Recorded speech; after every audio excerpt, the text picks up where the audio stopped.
Bienvenidos a nuestro programa Para Salvarte.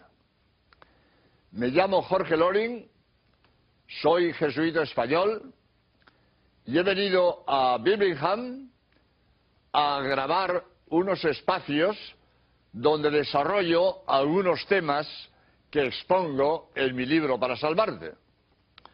Y el tema de hoy va a ser la identificación científica de la tumba y de los huesos de San Pedro que se han encontrado en una necrópolis, en un cementerio, bajo la Basílica Vaticana. En los dos programas anteriores hemos tratado de cómo la ciencia confirma la fe. Primero fue la astronomía, que confirma nuestra fe en Dios creador, porque lo que dicen los astrónomos del origen del cosmos necesita a un creador. Si el cosmos comenzó, como ellos dicen, hace 15.000, 20.000 millones de años, necesitó alguien anterior al cosmos que ponga el cosmos en la existencia, porque nadie puede darse la existencia a sí mismo. Antes de existir, nada se puede hacer. El cosmos comenzó hace 15.000, 20.000 millones de años, luego hace falta un creador distinto del cosmos que pone el cosmos en la existencia. El programa anterior fue la Sábana Santa de Turín, que demuestra que Cristo es Dios, porque si la Sábana Santa tiene grabada a fuego la imagen del cuerpo de Cristo por una radiación que salió del cuerpo de Cristo en el momento de la resurrección, entonces demuestra, la Sábana Santa confirma que Cristo resucitó. Y como Cristo profetizó que resucitaría al tercer día para demostrar que era Dios, al ser la Sábana Santa un documento científico que confirma que Cristo resucitó, nos confirma también que Cristo es Dios. La Sábana Santa es un documento científico que confirma un dogma de fe, que Cristo es Dios.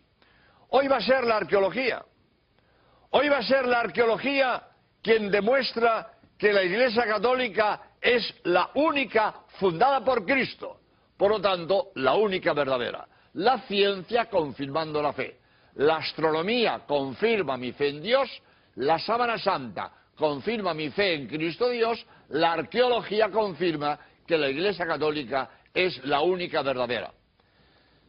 Para hacer este trabajo de la identificación científica de la tumba de San Pedro, de los huesos de San Pedro, yo lo he expuesto, tengo un vídeo y un libro donde desarrollo esto. Y para hacer este trabajo fui a Roma, estuve un mes en Roma y he hablado con los arqueólogos que han hecho el descubrimiento. Los jesuitas alemanes Kirschbaum y Ferrua, y los arqueólogos Getty y Yossi, que fueron los que descubrieron la tumba de Pedro. Y después estuve 4 horas con Margarita Guarducci, que es la directora nacional de arqueología del Estado italiano, que ha sido la que ha descubierto los huesos de San Pedro, aunque después el doctor Correnti ha sido el que ha identificado los huesos. Pero la identificación de los huesos de San Pedro se debe a Margarita Guarducci, con quien yo estuve en su casa 4 horas hablando del tema. De manera que, como digo, el trabajo tiene 2 partes. Primero, identificación de la tumba en tiempos de Pío XII, y después, identificación de los huesos en tiempo de Pablo VI.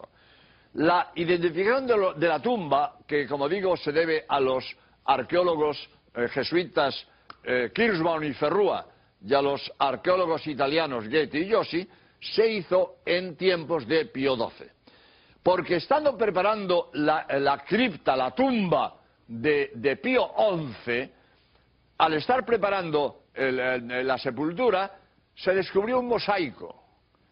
Y como sabíamos que debajo de la Basílica del Vaticano estaba la tumba de San Pedro, se sabía, pero ¿dónde? ¿Dónde? Pues no sé. ¿En qué sitio concreto? Ahí abajo, ahí abajo. Pero cuando se descubre un mosaico, Pío XII dice que sigan las excavaciones. Y siguieron las excavaciones. Repito, los jesuitas Kirschbaum y Ferrua y los arqueólogos italianos Getty y Yossi. Siguen las excavaciones y descubren toda una necrópolis, todo un cementerio bajo la Basílica Vaticana. El cementerio tenía dos partes: tumbas ricas de grandes mausoleos de alabastro de las familias célebres italianas, los Flavios, los Valerios, etc. Y otra parte de tumbas pobres, tumbas cavadas en la tierra. Y entre las tumbas pobres cavadas en la tierra aparece una tumba abierta y vacía. Y en esa tumba aparecen centenares de monedas de toda Europa. Total, voy a abreviar porque el tiempo no da para mucho, pero después de unos estudios dicen: esta es la tumba de Pedro. Ya está. Esta es la tumba de San Pedro. Y esta cantidad de monedas de toda la Europa medieval demuestra la veneración que se ha tenido a esta tumba, que han venido de toda Europa. Es costumbre en Italia echar monedas en las tumbas, y hay monedas de toda Europa. Bien, pero esa tumba, abierta y vacía, no había huesos. Bueno, había unos huesos, pero de un animal, de un cordero, pero huesos humanos no había. Y ya está, tiempo de Pío XII. Esta es la tumba de Pedro. Y Pío XII, en un radiomensaje de Navidad, lo dio a conocer. Hemos encontrado la tumba de Pedro, pero no hay huesos humanos. Bien, siguen tiempos de Pablo VI y Margarita Guarducci, primera autoridad mundial en epigrafía griega, se pone a descifrar unos grafitos, unas inscripciones hechas con punzón en el enlucido del muro. Porque esta tumba abierta y vacía estaba flanqueada por unos muros, cosa que no había en las otras tumbas. Estaba protegida por unos muros por las corrientes del Monte Vaticano. Voy a aclarar. Hoy a nosotros Vaticano nos suena a Roma, al Papa, a la Iglesia. El Vaticano es la Iglesia. Bueno, bien. Para hoy nosotros el Vaticano es la Iglesia. Pero la palabra Vaticano es de origen etrusco, anterior al Imperio Romano. Y el Vaticano es una de las colinas de Roma. Una de las colinas de Roma se llama Vaticano, nombre etrusco, anterior al Imperio Romano.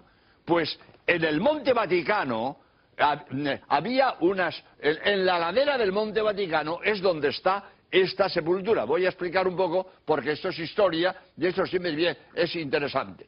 San Pedro fue martirizado por Nerón en el circo de Nerón y de Calígula, ¿no? Bueno, pues fue el martirizado en el circo de Nerón y Calígula.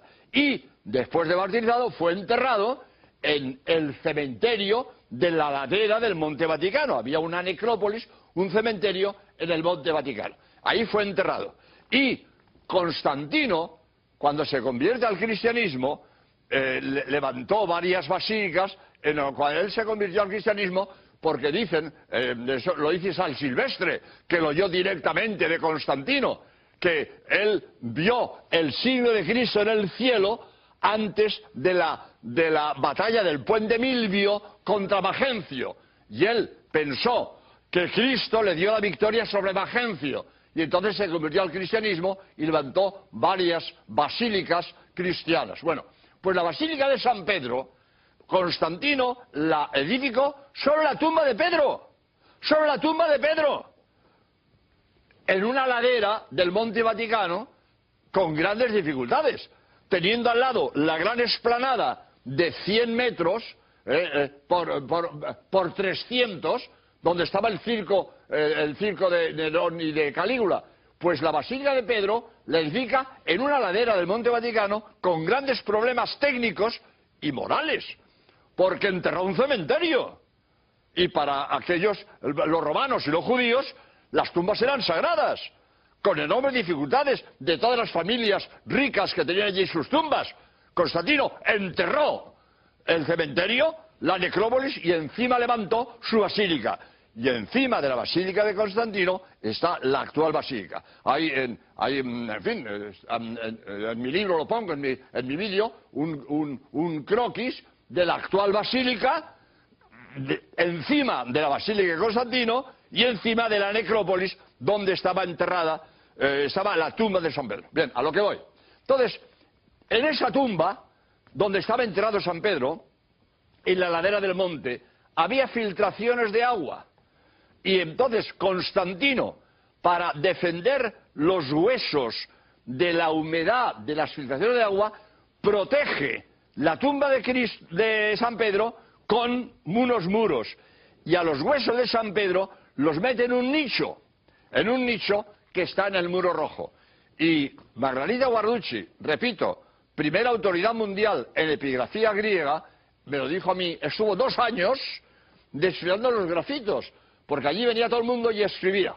Y uno escribía encima de otro, y es una maraña de rayas.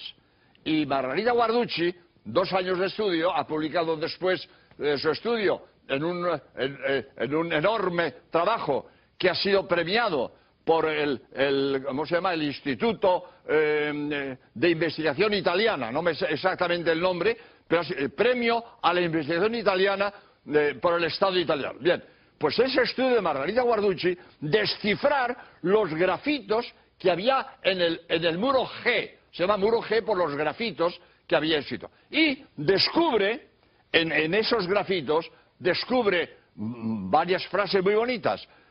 Pedro pide por los cristianos sepultados junto a tu cuerpo. Ahí escrito. Y más, pero para abreviar. Y descubre un grafito que pone, Pedro está aquí.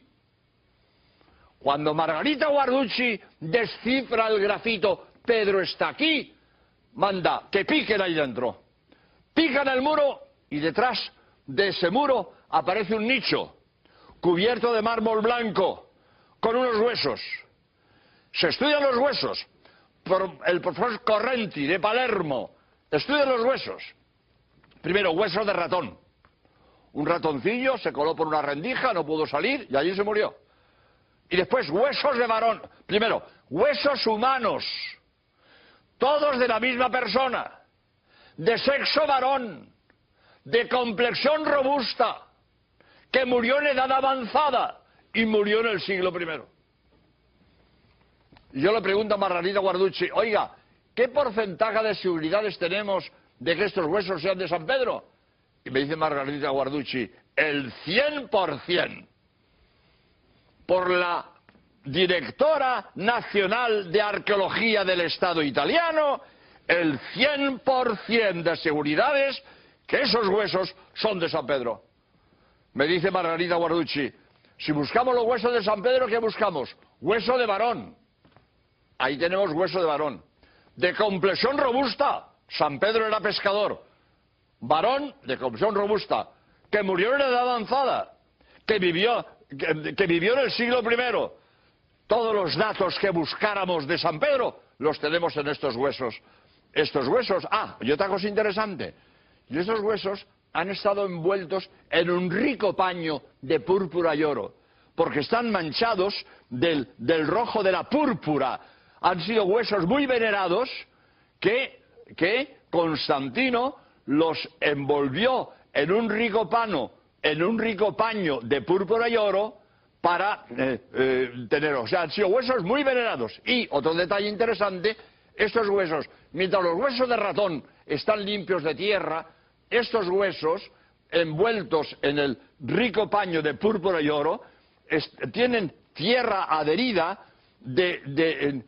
similar a la tumba abierta y vacía que descubrieron Kirschbaum, Ferrua, Getty y Yossi. La misma tierra de la tumba abierta y vacía de San Pedro, esa tierra adherida hay en los huesos que se han encontrado en el nicho que hay donde junto a la tumba abierta y vacía que habían descubierto los arqueólogos Kirschbaum, Ferrua, Getty y Yossi. Es decir, para abreviar, porque quiero decir otra cosa después, es decir, podemos tener la seguridad de que hemos encontrado la tumba de Pedro, de que hemos encontrado los huesos de San Pedro. Están en una necrópolis bajo la Basílica Vaticana. Ahora bien, esto para nosotros católicos es de un enorme valor. de un enorme valor. Ahí está Pedro, en que Cristo fundó su iglesia. ¿Y dónde está Pedro? Debajo del altar papal, debajo del baldaquino de Bernini, debajo de la cúpula de Miguel Ángel. Ahí está Pedro y encima su legítimo sucesor. Hay una continuidad local de San Pedro a Juan Pablo II. No solo por la historia, que tenemos la lista de más de 260 papas desde San Pedro a Juan Pablo II. Tenemos toda la lista de papas desde San Pedro a Juan Pablo II. La historia nos demuestra que Juan Pablo II es legítimo sucesor de San Pedro. Pero no solo la historia, la arqueología. Es que descubrimos los huesos de San Pedro debajo del altar papal. Es que todos los papas de Roma han dicho misa sobre la tumba de Pedro, sobre los huesos de Pedro. Continuidad local. Conclusión, para nosotros importantísima. Conclusión, el que quiere estar en la iglesia de Cristo tiene que estar en la iglesia católica, la única que Cristo fundó. Cristo fundó una sola iglesia, en Pedro. Tú eres Pedro, y sobre esta piedra edificaré mi iglesia. Cristo hace un juego de palabras. En español, Pedro y piedra se parecen, pero en arameo, que es la lengua que usaba Cristo, Pedro y piedra es la misma. ¿Qué fa? ¿Qué fa? Cristo hace un juego de palabras, le dice a Pedro, tú eres Kefa, y sobre esta Kefa edificaré mi iglesia. Cristo funda su única iglesia en Pedro, y el único legítimo sucesor del mundo de Pedro, el Papa de Roma. Quien quiere estar en la iglesia que Cristo fundó en Pedro, tiene que estar en la iglesia del Papa de Roma, la única en el mundo fundada por Cristo. Para un católico esto es muy importante, para estar seguros en nuestra fe y no dejarnos comer el coco, como hacen muchos desgraciados que se dejan engañar por los testigos de Jehová, o por los mormones, o por los adventistas, o por quien sea.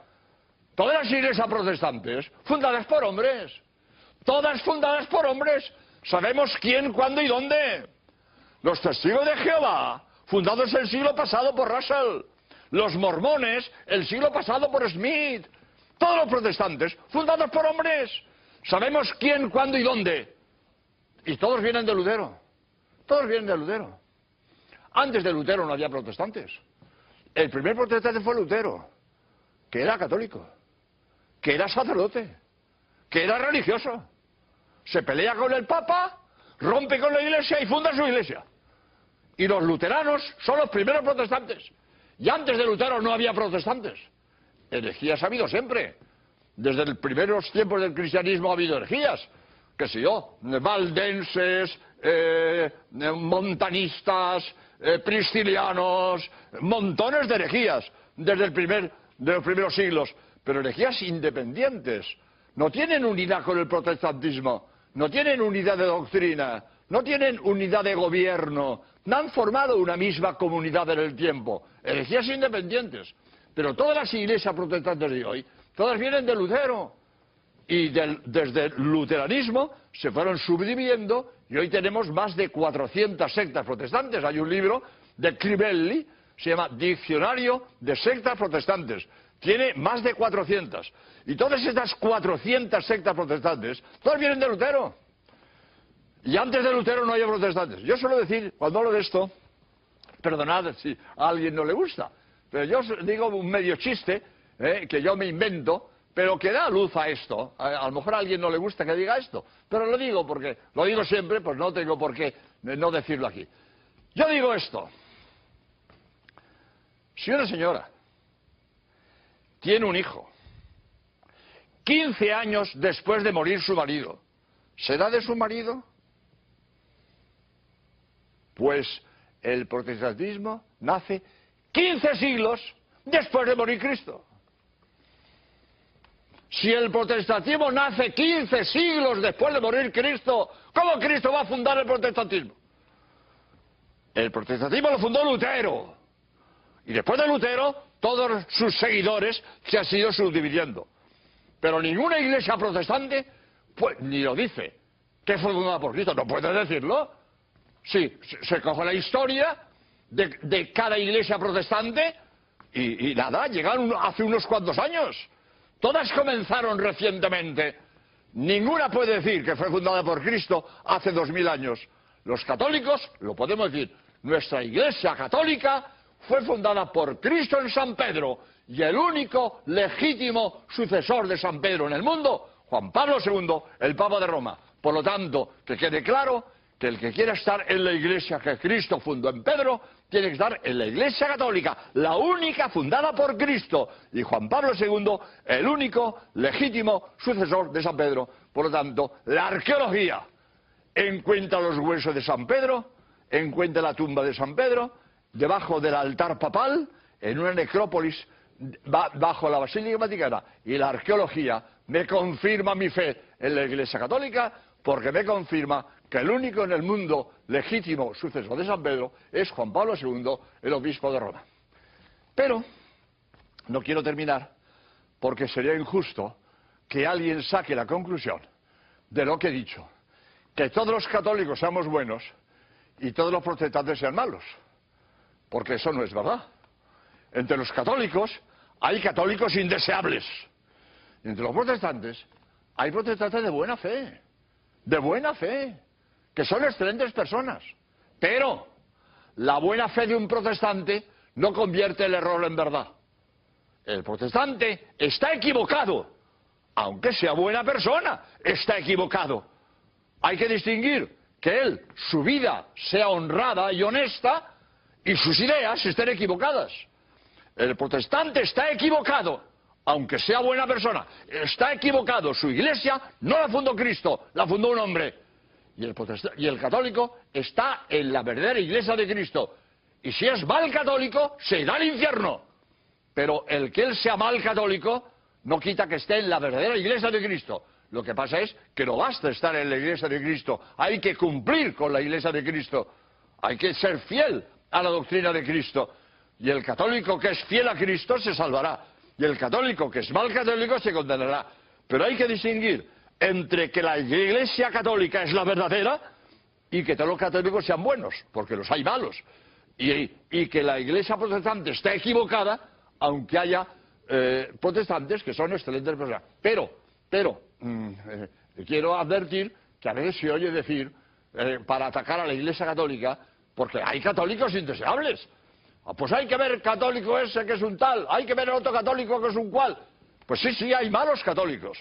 Pero para ver si un árbol es bueno, no miro la fruta podrida caída del árbol. Para ver si un árbol es bueno, mira la fruta pujante de sus ramas.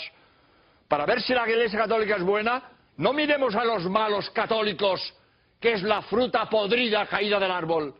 Miremos los santos. Son exponente de lo que la iglesia da de sí. Los santos son representativos de lo que es la iglesia de Cristo. Y los santos nos dan ejemplos de heroísmo y de virtud.